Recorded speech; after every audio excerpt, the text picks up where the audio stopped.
What's going on, guys? Welcome back to another episode of Coffee and Van Chats. My name is John Croom, and I'm sitting here with Evan Boone and Rex Ainslie. And I've seen these guys, sprinting and doing their thing. And I think Rex has ridden the kilo, so I've had the chance to race against him. And I think Evan, have you raced Elite Nationals kilo? I have not done the Kilo Elite So Nationals. so he hasn't done the kilo yet, but I know who these guys are. I've seen him. I actually saw Evan collegiately win some sprint tournaments, and like I think I saw you come into yourself there. But anyways, so I saw these guys and I knew who they were, but then I saw this American Sprint program, and these are the faces behind it, which is it's a super cool program, and a lot of people are the first people to bitch about how they don't have X and how they don't have Y and they don't have Z. And based on my opinion and what I'm seeing, it seems that the American Sprint program is creating their own opportunities. So, anyways, how are you guys doing? Yeah, we're doing great. Sweet, It's sweet. yeah, yeah, So, so, so you guys are in San Diego right now? yeah. So San Diego County, we're primarily based at the San Diego Velodrome right Yeah. now. We're waiting for the LA Velodrome Bell Sports Center to open back up. Yeah. And so now in April they're starting to open back up. So we're kind of changing gears and making plans to make the move up to LA in the next few months. Sweet, sweet. So, I mean, I guess this is a question for more of Rex. Like, well, I guess who's the brains behind like American Sprint program? I'm assuming it's like a collective, but like, there's So got to be somebody that's just like taking the it, reins. it's kind of my brainchild. I'm the one that started it, and I tried to wrangle up all the riders to get behind it, and I'm trying to like lead them all in a way that we can all succeed moving Sweet, forward. and that's super cool because like one thing, and I called you and we Mhm. chatted about this, but one thing that's lacking in at least American sprinting is just the collective. I think like a group, a training group, and for people to Yeah, push each other. it's hard because America's so big. Like everyone's spread out across the entire country, so you have like one person here, one person there, and it's uh, sometimes like you have Sprinter's Edge where they have a group of guys that can train together and they have all the facilities that they need and they can get some of the top athletes, and that's what you've seen in the past couple of years where they're turning out the top riders. But if you really want riders to go faster and be able to train more effectively, you need them to be together, Yeah, push each other every session. Like it makes such a big difference when you have someone to chase or push you that last 10%, especially for sprint efforts, when uh, is 1-2% difference makes all the difference. for sure. So how are you guys going about? Like, we're just gonna go straight into the nitty gritty. Yeah. Like, how are you guys going about selecting these people? So like, I So look at your roster and I know three names, and so and I'm not. Then again, I don't really sit down and start studying who's sprinting in the sprint tournaments, right? So how did you guys go about selecting a roster, and is there opportunities for random people to crack in? yeah, so it kind of goes back to how we got started. Is so all of us were part of the Sprint ODP when that was going on in 2019. Okay. And what the ODP did is it was pretty much a talent program. So they went around the country trying to find the best riders around, and they pretty much did. So they found the talent out of the woodwork. So some of them are pretty unknown names, but just have gobs of talent. So and they brought them all in one spot. So last year, because of COVID, the funding kind of dried up for the ODP, and we were kind of left to our own devices. So I started the program to keep the team together, really, because these are the most talented riders in the country, and it's a shame to like if they don't have a team, they need to go do something else. Like sprinting isn't a viable source of income or a way of life for most of these guys, and so that's why I kind of wanted to start the program is have a way for riders to really have a pathway through sprinting into success and to keep riding. Yeah. Yeah. How old are you? I'm 26. Yeah, you sound like you're 55 and like you've owned like seven Yeah, I'm only businesses. yeah, I'm only Jesus. 20, but yeah, Max is Jesus Christ, man, this is insane. Yeah. So, Evan, but let's. Too, like even when I was on the ODP, like I would be helping like the coach and being more of an assistant coach to the riders. And Well, I feel like I'm talking to somebody's dad who's thinking about their son and giving their son yeah, opportunity. But anyways, Evan, let's dive into a little bit about you, man. I mean, like I said, I know who you are. Like I saw you race in Colorado Springs. You have a BMX background, right? yeah, Is do we that want correct? to from like the beginning of my cycling? Oh yeah, dude. I wanna dive into that because I think CMU has released some pretty badass riders or found some pretty badass sprint talent. Because there's that other kid, um, I don't know, blanking on his name, but he's on. I think he's a part of your guys' team. Dalton. Yeah, Dalton. That guy. Yeah, Yeah. yeah. I mean, like, Yeah, one of those it's guys that just come out of the woodwork and amazing talent. yeah, and I don't really know where CMU finds you guys. It's like I feel like they go to a jail yard and they just go, "What do you guys do?" Because it's like I remember seeing you and I was like, "This dude looks like an ex football player or convict on a bike." So Okay. so tell me a Yeah. little bit about you, man. So really, my love of cycling, just as a kid, kind of branched into my career and to just sport growing up. I didn't really come into cycling like a lot of other people. My parents had nothing to do with cycling when they were growing up. My dad played football and baseball. Yeah, So really just my mom kind of saw the love of cycling I had. And when we went to Maryland, she found a BMX track and I started riding and then ended up racing. So from 8 years old to about 14, I had been racing BMX and I did nationals across the country. And that really became a big part of my cycling early on.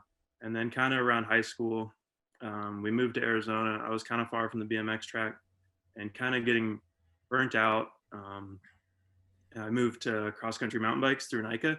yeah, Really one big moment, but slowly just started liking mountain biking more. And then I ended up doing that through high school. So really at the end of high school, I had been to the track maybe in 2017, maybe the summer, just once for the Arizona State Championship in California. Um, yeah.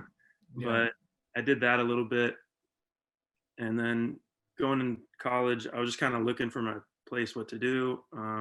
Ended up having a very successful junior nationals in 2018 and kind of got talking to Lee, and the ODP program kind of started my love of the sport and kind of worked my way through that and then got to the point where I'm full-time sprint cycling. Wow. And so from CMU, I was going to do some road, and then some track stuff.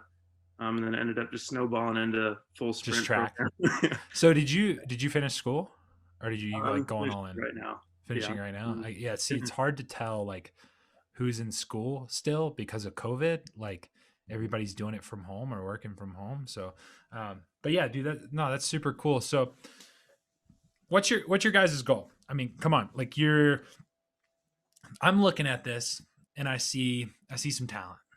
All right, and I'm just like I look at outside looking in. I see some talent. I see some hardworking talent. But there's got to be a goal. Like, I mean, you guys aren't just like fucking doing standing starts in San Diego just to do standing starts for nothing, right? So, like, what's the goal here?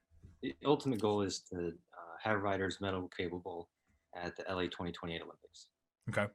And it seems like it's pretty far away, but it's actually 7 years. It's not that much time to really prepare riders to be at an international level. And like, we need to be able to send riders to the 2024 Olympics, which is just 3 years. Yeah. And we don't have a whole lot of time to really. Well, you almost need somebody to oversee this program. Like I mean, I know Rex, you're doing an amazing job right now, but like you almost need to hire like no, I mean, I'm just gonna throw a name out there, but Bill Huck, like a Bill Huck for just an example. I mean, I'm not saying that he's your answer to everything, but I guess just the experience. And this is what I think sprint cycling has lacked in America is an actual sprint coach. Like when Marty was around, there was a physical sprint coach in the game. I mean, and fully giving the tactics. The biggest thing is support. So when Marty that too, money, like, but and everything's down to time standards. Yeah, well, when Marty was doing it, he was able to make a full-time living, For have a sure. house, have a family, and support himself riding his bike as a sprinter. You're Now, telling me. yeah, Yeah. now there's no actual teams for sprint cyclists to make any money, especially developing sprint cyclists, Yeah. because we're kind of trying to bridge the gap between like junior success and uh, elite international success, and there's a big gap there. Well, And and as shitty as this sounds, and I hope this doesn't piss you guys off, but there is no gap because there is no end. Like there is no international talent there yet. I mean, it could be in you guys, right? Mhm. But it literally goes junior, and then what? Well, Like, yeah, Yeah, that's what I'm saying, yeah, yeah. that's what we're saying. yeah, Explain it. Yeah, Just yeah, uh, yeah. trying to be competitive with that level for is sure. what we're trying to do.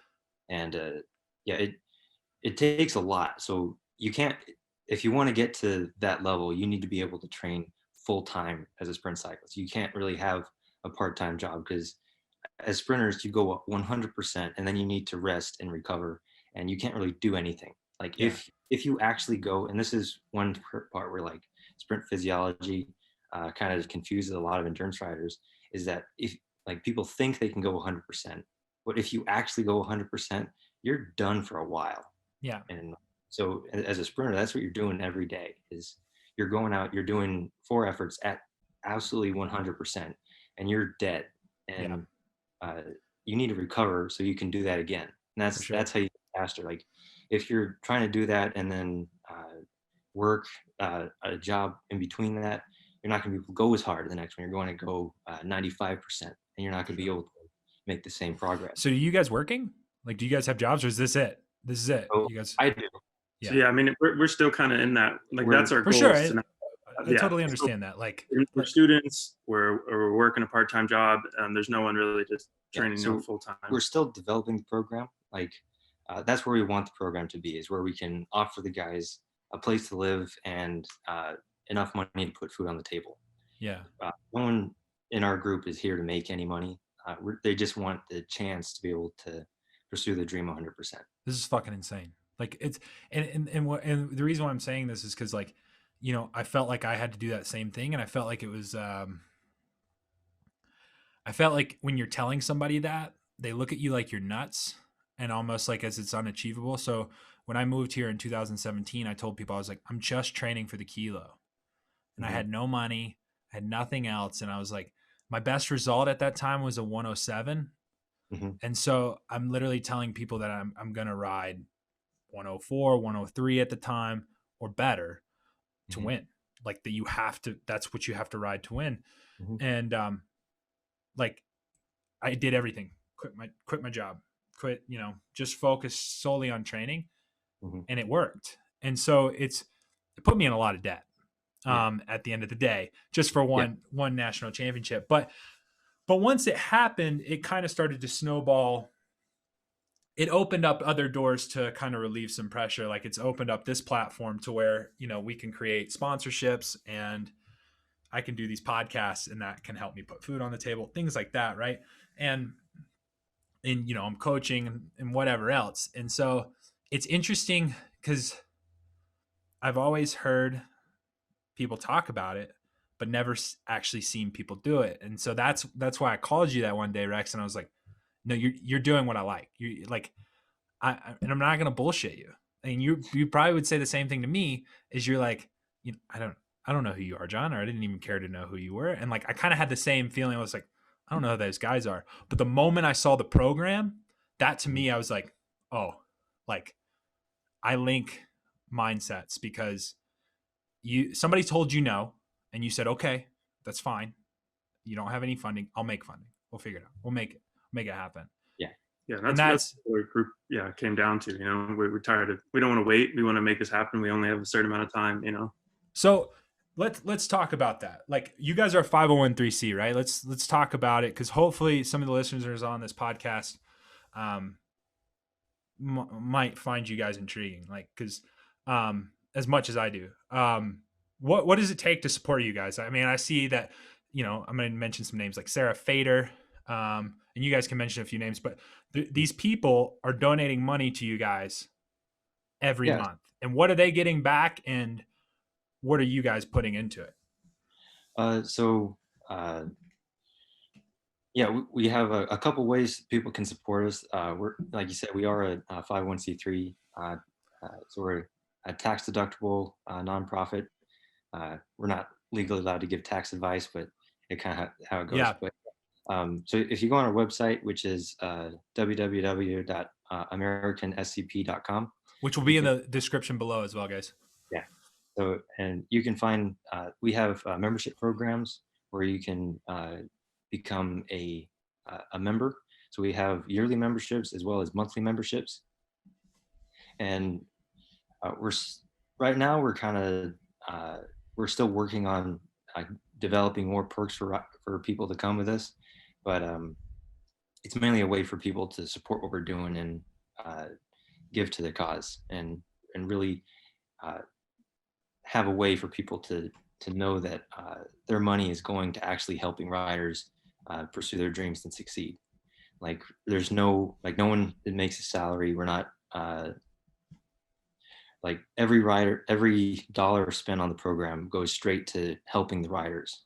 Sweet. Yeah, so I have it pulled up. And so you got like a monthly membership and an annual. So it starts as little as $25 a month. Yeah, starts at $25 a month. We have three different levels. So bronze tier is $25 a month, silver tier is $50, and Okay. gold tier $100 a month. And annual, you save a little bit money. It's $250 for the bronze, $500 for the silver, and $1,000 for the gold.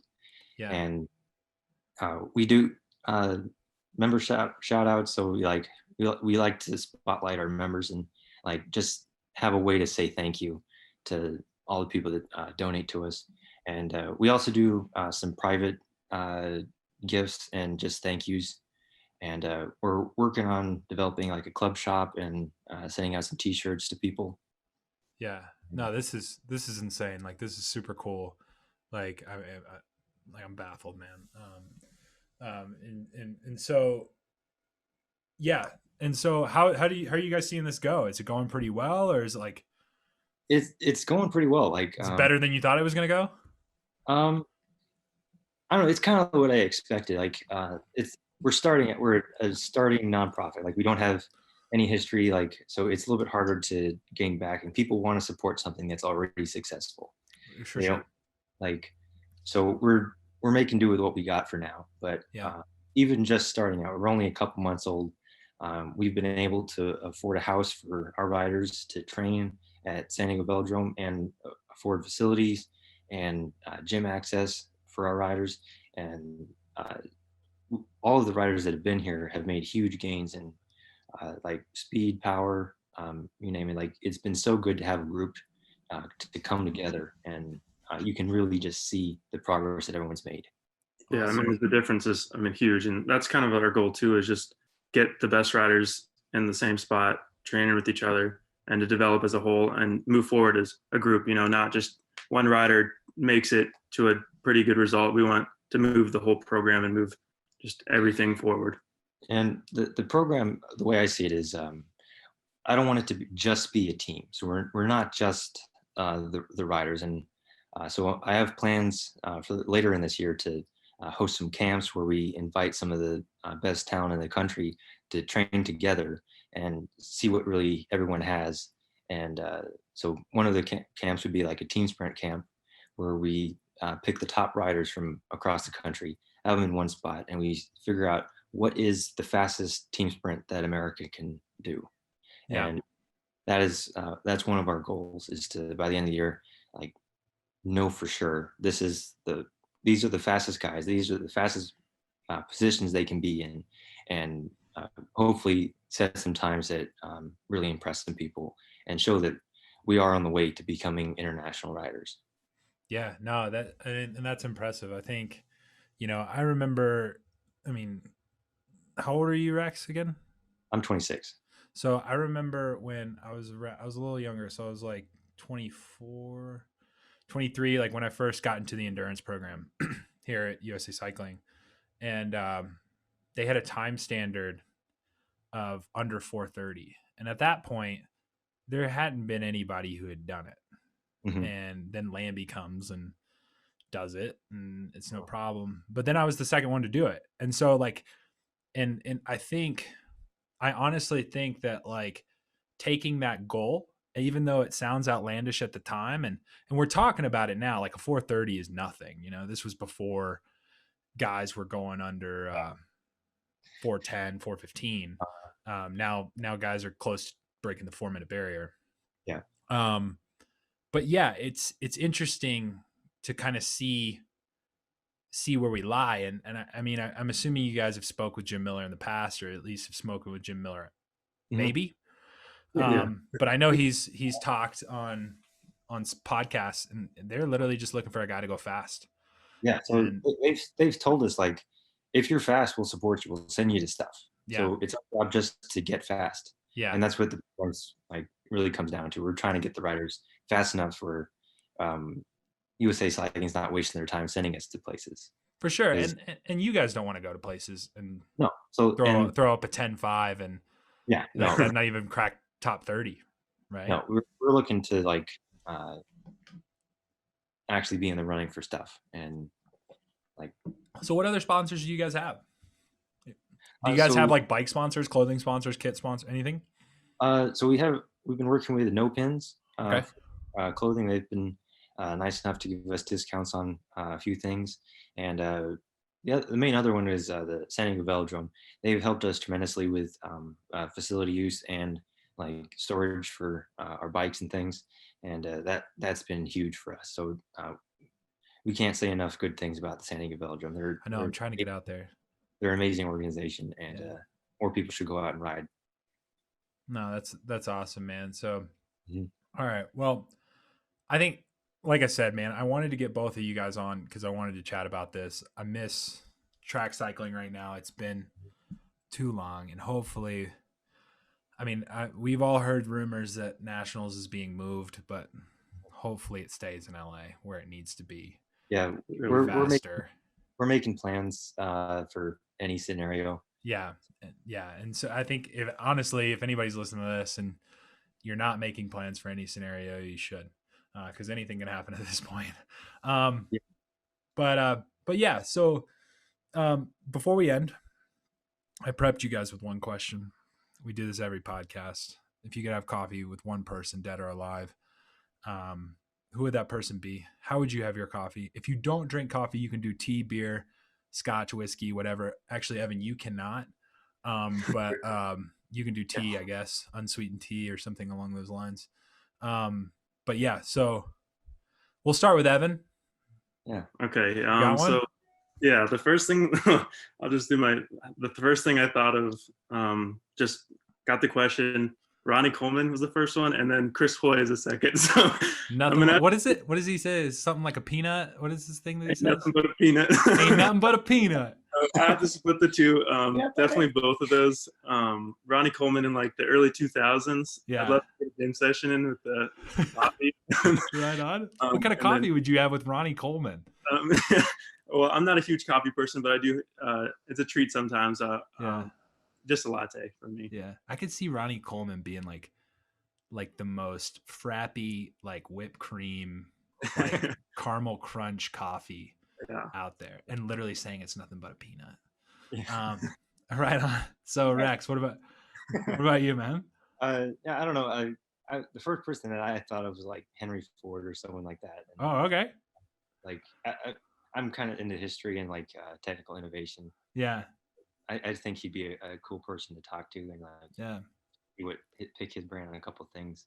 Yeah, and I don't really drink coffee either, but I'm more of like a tea, and I'm half Japanese, so like I kind of like a nice cup of green tea. Oh, that's awesome. All right, well, cool, man. Well, guys, thank you so much. And like I said, I can't be any more stoked about a program that's going on right now. I mean, it's offering opportunity. Like I've never had something like you guys had. And it's like, it's cool. Hopefully in the future, like we can build the program into something more. Like we're starting out with sprinters because they kind of need the most help. No, for sure. No other avenue to get money. And then hopefully, like if the program becomes big enough, we can start offering more track endurance stuff, and just kind of like grow the sport all around. I want to see the sport be much bigger than it is. I want to see everyone in the U.S. have like some of the most successful track riders in history. Dude, you're a wise man. I honestly feel like I'm talking to my dad. All right. Well, cool, man. Well, guys, thank you so much for listening. And like I said, down in the description below, you guys can donate to the American Sprint Program. It is 5013. So, guys, tax deductible, do it. And help these guys and girls out and get them across the line.